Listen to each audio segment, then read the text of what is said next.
So Richard Green is one of the founders of that group, and he's going to talk to us now for a few moments about the UK Atheism Group. I'm going to start with a prayer, or what sounds to me like a prayer, but actually isn't. In the name of the Most Holy Trinity, from whom is all authority, and to whom, as our final end, all actions both of men and states must be referred. That, in fact, as you know, is the beginning of the infamous preamble to your Constitution, which, looking at it from the outside, is nothing short of a declaration of a theocracy, at least in theory, and looking from my point of view, it and everything derived from it, including the blasphemy law, must go, and go immediately.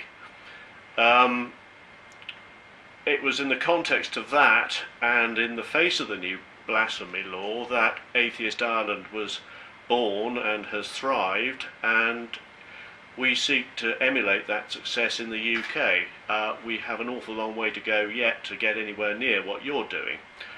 But last year, a group of us founded a not-for-profit company called Atheism, or Atheism UK as we are generally called when we're outside the UK, the sole object of which is the advancement of atheism. Atheism as a concept, rather than the organisation, is without frontiers, but most atheist organisations are organised within national frontiers, therefore our membership is limited to the UK and to UK citizens abroad.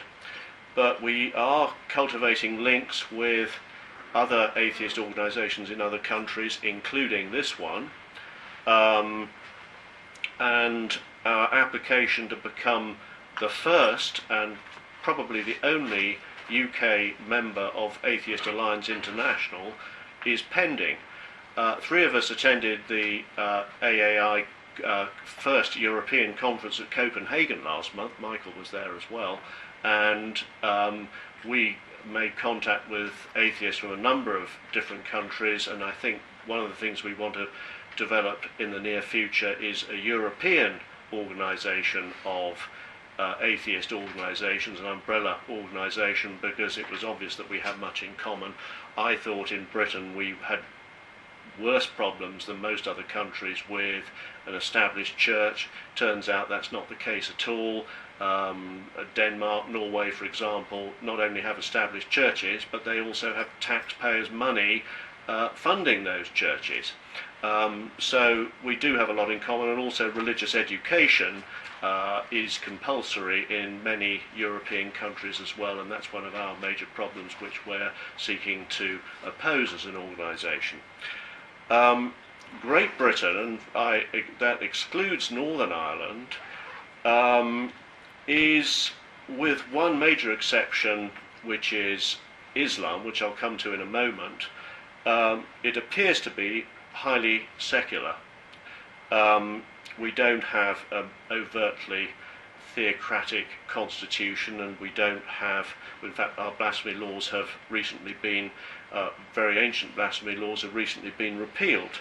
So we don't have those high profile causes, and we don't have systemic paedophilia quite in the same way as Ireland has, and we don't have sectarian strife in Great Britain as Northern Ireland has, or probably still has. But religious faith is a human universal, and religion is universally dangerous. There are lower profile threats posed by it, and the first task of our organisation is to raise consciousness about those. We have several emerging projects. Probably our flagship project is the abolition of compulsory religious education, or at least the inclusion of lack of religion in the religious education syllabus. And having taught, had the opportunity recently to teach in a Church of England school atheism, which was a fairly rare opportunity for anybody to have, I can say from my experience that just by doing that transforms the subject of religious education really into philosophy and critical thinking. So that in itself would be a major step forward if we could just change the law, and it would only require a few words in the law to change it to include lack of religion rather than just religion. As the law stands at the moment, that has to be predominantly Christian. And the other thing we seek to do is to remove a weasel word which occurs in education legislation, which is spiritual. That has its origins in another age, 1944 Education Act, and that word has got to go. So that is another thing we're not going to be campaigning for. We also are going to be campaigning for the disestablishment, but not only the disestablishment, also the disendowment of the Church of England, and also for the abolition of religiously aggravated offences, which some say are blasphemy by the back door, and also on the problem of Islam, which I'll come to in a moment.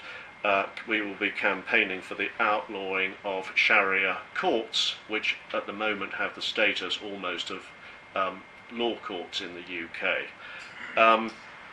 There are deeply insidious threats from religion, such as the so-called urban trinity. The urban trinity, in case you hadn't guessed, consists of the police, local government, and the church with a capital C. And on the streets of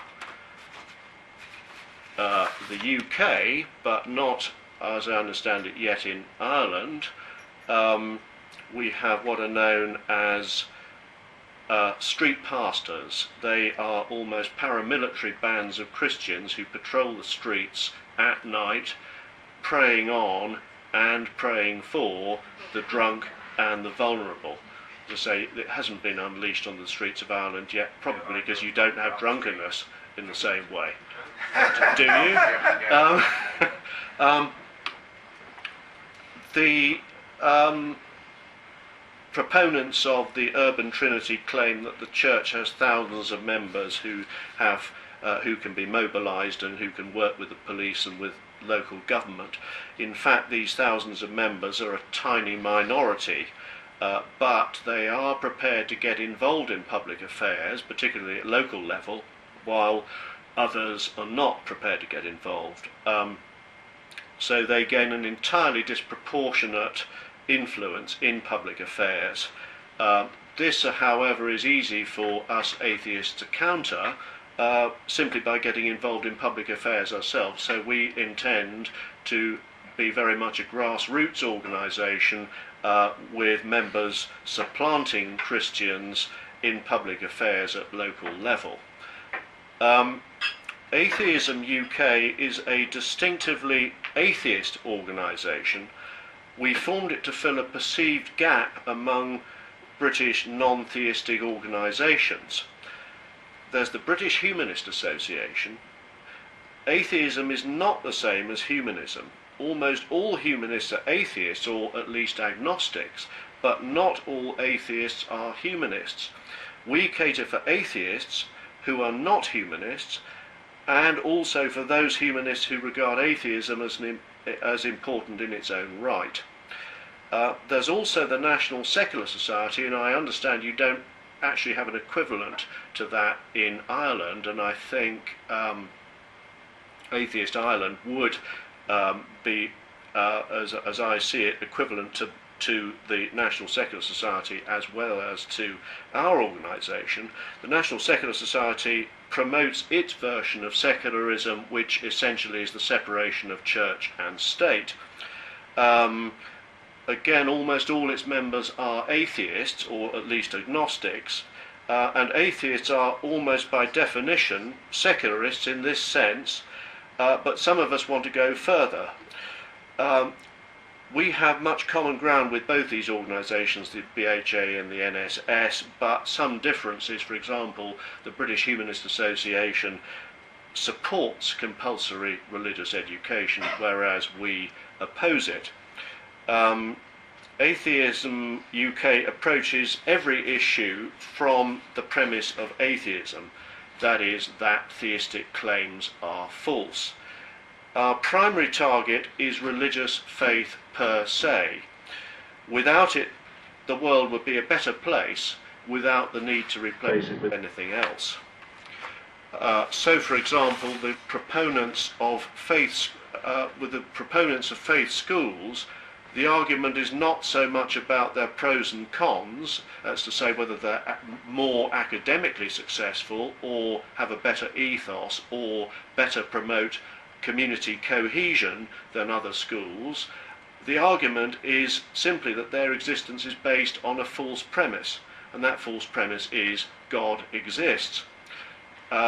If they are better in some respects, that is not due to God, for there is no God.